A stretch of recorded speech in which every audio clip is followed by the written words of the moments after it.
Bienvenue sur Mazen TV, salam alaikum à tous et à toutes. Le prophète est un exemple, je dirais, merveilleux dans le management des ressources humaines, dans le comportement et la relation avec les autres. Et Dieu sait combien les musulmans en ont besoin en ce moment pour savoir parler les uns aux autres, savoir parler avec vérité, sincérité, mais aussi dans le respect. Et le but et l'essentiel, c'est de prendre en considération le contexte et aussi de dire les choses franchement et de les dire réellement et vraiment. Donc, c'était à la suite de Hunayn et la distribution dont on avait déjà parlé des butins, où le prophète avait donné aux Mécois, aux Qurayshites, et il n'a rien donné aux Ansarites, les gens Al-Ansar, qui ont pourtant accueilli le prophète, sallallahu alayhi wa sallam, l'ont défendu, etc. Et donc, le prophète, il est venu à son oreille un bruit, on lui a rapporté en fait, comme quoi les Ansar étaient chagrinés, étaient un petit peu touchés dans leur amour-propre, que le prophète ait donné des butins, de l'argent, de fortes donations, de grandes récompenses aux Qurayshites, qui étaient pourtant ses ennemis d'hier, au point où un Ansar il a dit tiens, le sang de leur épée ou bien leur sang est encore dans nos épées, on les combattait hier et maintenant ils sont fraîchement convertis à l'islam et que voilà le prophète leur prodigue, il leur donne tant de biens et tant de récompenses. Donc le prophète a appelé Saad ibn Mu'adh, qui était une sorte de chef de ses concitoyens médinois, Ansari. Il lui a dit, Saad ibn Mu'adh, et on m'a rapporté que tes concitoyens sont chagrinés un peu par... Il lui a dit, oui, c'est vrai. Il lui a dit, et toi alors, qu'en penses-tu? Il lui a dit, Saad ibn Mu'adh, il lui a dit, je ne suis qu'un parmi les miens, je ne suis qu'un parmi eux, c'est-à-dire je ne peux pas avoir un sentiment autre que le leur aussi. Moi aussi, je suis un petit peu touché par ce qui les a touchés.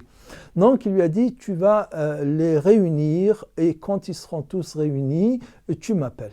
Et c'est ce qu'il a fait Saad ibn Mu'adh. Donc quand il a réuni ses concitoyens, ses Ansarites, il a appelé le prophète, il lui a dit voilà, ils sont réunis. Et le prophète, il s'est adressé à eux. Et donc il leur a dit voilà, on m'a rapporté que vous avez été touchés dans votre amour-propre, vous avez été chagrinés, voire même très peinés du fait que j'ai donné à ces Qurayshites des bœufs ou des chameaux et de l'argent et je ne vous ai rien donné à vous. À eux, j'ai donné des biens matériels et vous, je ne vous ai rien donné. Ils ont dit oui, c'est vrai. Il leur a dit, n'est-ce pas, je vous ai trouvé quand je suis arrivé, je vous ai trouvé égaré et je vous ai guidé vers la lumière et la religion, la foi. Ils ont dit oui. Il leur a dit, je vous ai trouvé divisé, hein, vous combattez les uns les autres et je vous ai réunis. Et vous étiez pauvres, vous n'étiez pas riches, et grâce à l'islam, vous êtes devenus riches. La Médine est devenue plus prospère qu'elle ne l'était avant l'arrivée du prophète Mohammed. Il leur a dit, mais alors j'attends votre réponse. Ils lui ont dit, quelle réponse tu attends de nous, au messager d'Allah? On te dit que tes bienfaits et ceux d'Allah nous ont comblés. Il leur a dit, mais vous pouvez dire aussi, c'est là où je voulais en venir aussi, que le prophète a maintenant retourné les arguments. Il leur a dit, vous pouvez aussi dire que tu es arrivé vers nous, chassé par ta communauté et on t'a accueilli. Et vous pouvez dire aussi que je suis venu menacer et j'ai trouvé la paix chez vous. Et mon message était refusé. Personne ne voulait accueillir et recevoir et écouter mon message. Et vous m'avez écouté, vous avez reçu et accueilli mon message et vous m'avez même aidé à le propager. Vous pouvez dire tout cela. Mais il leur a dit, mais il n'y a pas que cela. Et là, le prophète, en retournant ses arguments, c'est aussi pour équilibrer. Voilà, c'est de l'empathie de sa part, de la sagesse de sa part. Mais en fait, pour clore, pour faire une synthèse par la suite, le prophète, il leur a dit, vous savez quoi ?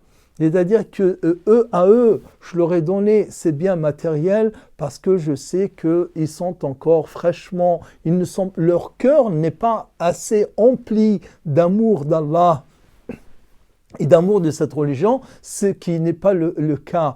Pour vous, vous êtes emplis de cette lumière. Il leur a dit, et après il y avait un compagnon là, il lui a dit, à eux j'ai donné des biens matériels, et alors qu'à un tel, j'ai donné mon amour. Et ce compagnon, par la suite, il disait qu'il n'y a pas une parole qui m'est plus précieuse, plus que tout autre bien de ce monde, que cette parole que le prophète, quand il leur a dit que je t'ai donné mon amour. Et là aussi, le prophète, il leur dit par la suite, il leur a dit, vous savez quoi, si les Mécois empruntaient un chemin, une voie, un sentier, et que les Ansar prendraient un autre chemin, je prendrais le chemin des Ansar. Si ce n'était la migration, le fait que je suis naturellement de la Mecque, je serais un Ansarite parmi vous et je retournerai à Médine et je mourrai à Médine, c'est-à-dire que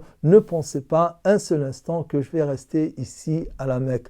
Donc cette façon que le prophète a faite pour gérer les susceptibilités, pour témoigner son amour avec franchise, les écouter avec franchise, les Ansarites qui s'expriment aussi au prophète, tout franchement.